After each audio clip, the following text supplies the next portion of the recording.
the fall and the holidays are straight ahead. Come on. Yep. This is the perfect time to review our family financial plans. Well, here with some surprising ways to save some money, create abundance in your life, which is always great, is celebrity financial coach, Dr. Lynn Richardson. Welcome back. Dr. Lynn. Always great having you, learning from you every time you come for sure. Now, in your books, and you have many books, which is quite impressive, you help people understand that they can kind of reevaluate their relationship with money in a lot of different ways. Yes. But let's start with some of the basics, and this is a great place to start. What would you say the formula is for proper paycheck distribution, the way that we should spend and save with our paychecks? Well, the first thing that everybody should know is everybody has either had a money problem, is having a money problem, or will have a money problem at some point in the future. So we're all in it together. So we're all in this together, right? Get used to it. The first thing is to not be ashamed. But the formula is 10, 10, 30, 50. The first 10% is for tithing or giving, whatever that means to you. The second 10% is for saving. And not just for a rainy day, saving for a come up, saving for an opportunity to invest, saving for retirement. The next 30% is really important. It's incidentals. It's cash. Because some say money talks, but I say money walks away from you quietly. And you it's so easy to spend. You don't know where it went. Isn't that the truth? Yeah, so if you just have cash, you can only spend it on these things, whether it's, and that has to be for haircuts and nails and food and groceries, right? All of that stuff. So if it doesn't fit, get rid of it. Does that include golf games and things like that? Everything has to come out of that 30%. And the remaining 50% is for your bills. And so if you can follow that plan, you can spend less money than you make, and you can save and earn more residual income over time. Well, I like what you say about using the cash for that, because it's a lot. When you have a piece of plastic, you're like, doo-doo. With cash, you go, whoa. You just swipe, or you write, and you don't think about it. You don't think about it. And that's what the economy is depending on you to do. It's what it's built on, isn't that the truth? It's super helpful and so easy for us to sit here and nod our heads and hear you say, oh, that's smart, but really to put it into practice, genius. Really it's difficult. Now, you've come with more great solutions to some of our families'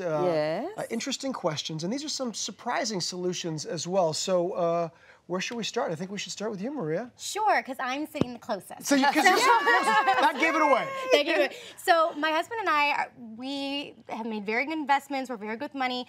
But my husband is a saver to a fault, which is, I know, a good thing, but we're never going to buy a house. He keeps saying next year, and I'm like, it's been next year about 3 or 4 times. So how much of our investment should we have saved before we buy a house? Well, a lot of people don't know, but you only need 3% to buy a house. 3% down, yes. So in Los Angeles, the loan limit for the 3% down program is about $600,000.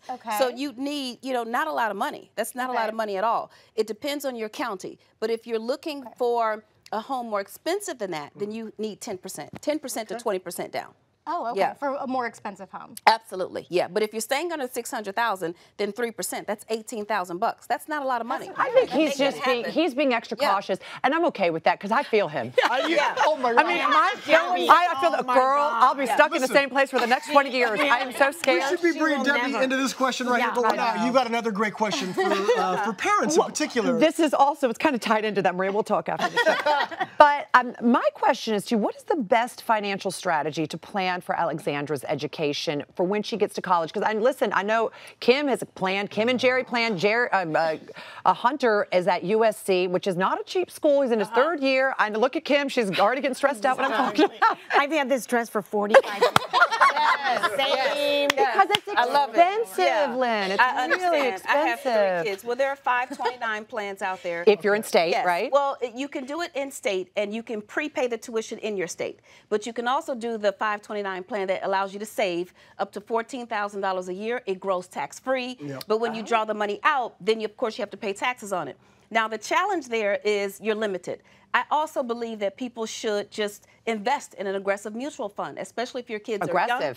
A slightly aggressive mutual fund when they're younger, and then maybe 5 to 7 years out, a little more moderate. and then closer to the time they go to college, because you can potentially earn a lot more money. But the truth is, everybody should be teaching our children how to be entrepreneurs and business people. If you buy a home, because most kids move off of college, move off the college campus by their sophomore year. They get 5 of their My friends. friend is in an apartment. You're right. Yeah, they get 5 of their friends. They pay about $700 a month, about $7,000 a year. Well, you can use the kiddie condo program. You can co-sign for your kid a house. It's about 3% down, right? Wow. And then that's less than the cost of room and board for the year. And then you move their 5 friends in. They pay you the $700 a month. Absolutely. Wow. So you're collecting $3,500 to $4,000 a month. You're Kim, only what are you paying. doing? Yes. Kim, what have you You're done? only paying about $1,000. You're only paying about $1,000. So good. what's happening is you have decreased the housing expense by eliminating it completely. You have residual income, and if you were in an out-of-state school, now you're in an in-state school, and your tuition has decreased because you're an in-state resident. Because you own? Because you own. Yeah, because you own. Because you own. And not only that, you're chills. building equity in the house as well as Absolutely. everything else. So And not only that, when your kid kid off the mortgage. and your money gives you chills. Everybody knows that college campuses are the best place to own real estate because Yes. you're always going to have You're renters. always gonna Your have children are out of school, but Yes. someone still has to live there. Yes, So many questions, so little time. Let's jump to Orly. I know you got a great question I for do. all the parents out there that we're all going to want to hear about. Tell 'em. Exactly. Yeah, I have a question about how can stay-at-home moms kind of help and contribute to save money on taxes? Anything that we can do as a family? Well, first of all, everybody should have a home-based business. Everybody. You don't need a license. You don't need a company name. The Schedule C for your 1040 tax return says list your name or your company name. It says list your social security number or your tax ID number. So you don't have to have a license. Now, if you're going to have a dental business, you know you need a degree and a license. Don't tell the people Lynn told you don't need a license. You don't need a license for that. But you can be a consultant doing anything. You can be a consultant at education. You can be a consultant at consulting. And if you have a home-based business, you can hire your children to work in your home-based business. You can pay them the salary that you would have been spending on soccer and school clothes and school supplies anyway. That's now a tax write-off to you. $6,000 per kid, and now you use that money to pay for all the things that you could not write off. How old does that child have to be employed? A minute old. So the moment they're born. And the child has to be able to do a job that any other child could reasonably do. Like so make an their bed? infant can model just like any of the yes, put the baby on your website. Absolutely. And say this we're is, born do you again. actually Like, we're write them free. a check?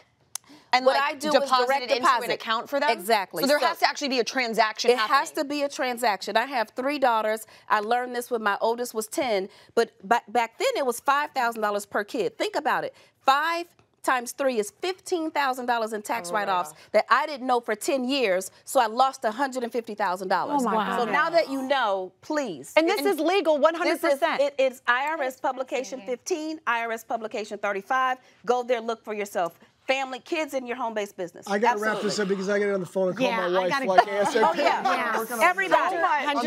And everybody gets a 1099 from me. Even like godchildren and people want to borrow money, I send them the money and I also send them a 1099 and a job.